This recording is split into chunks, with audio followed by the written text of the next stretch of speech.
আসসালামু আলাইকুম দর্শক, আশা করি সবাই ভালো আছেন এবং সুস্থ আছেন। এই মুহূর্তে যে যেখান থেকেই বসে আজকের ভিডিওটি দেখতেছেন তাদের প্রত্যেকেই অভিনন্দন ও শুভেচ্ছা জানাচ্ছি। বর্তমানে চলমান ভূমি রেকর্ড ও জরিপ অধিদপ্তরে 3017 জনের নিয়োগ বিজ্ঞপ্তি পেন্ডিং রয়েছে, অর্থাৎ আবেদন নেওয়া হচ্ছে।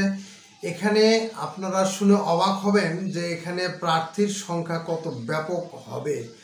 আর এই নিয়োগের পরীক্ষাটা কি লিখিত হবে না এমসিকিউ হবে, এই দুটি বিষয় আজকের ভিডিওটিতে আলোচনা করব।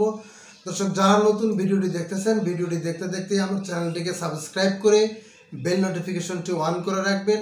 বিষয়টা যদি আপনারা জানেন তাহলে কিন্তু অবাক হবেন। এখানে এখন পর্যন্ত যে পরিমাণে অ্যাপ্লিকেশন পড়ছে আর অ্যাপ্লিকেশনের ডেডলাইন পর্যন্ত এখানে কমপক্ষে আনুমানিক 20 লক্ষাধিক প্রার্থী এখানে প্রতিযোগিতায় অংশগ্রহণ করবে, এই পরীক্ষায় অংশগ্রহণ করবে।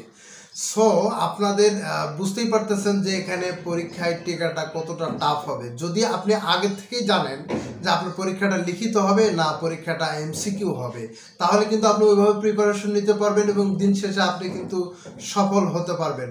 সো আপনাদের এই বিষয়টা আমি নিশ্চিত করতেছি যে এই ভূমি রেকর্ড ও জরিপ অধিদপ্তরের এই নিয়োগ পরীক্ষাটা একদম নিশ্চিত এবং ওভার শিওর যে পরীক্ষাটা এমসিকিউ প্যাটার্নেই হবে।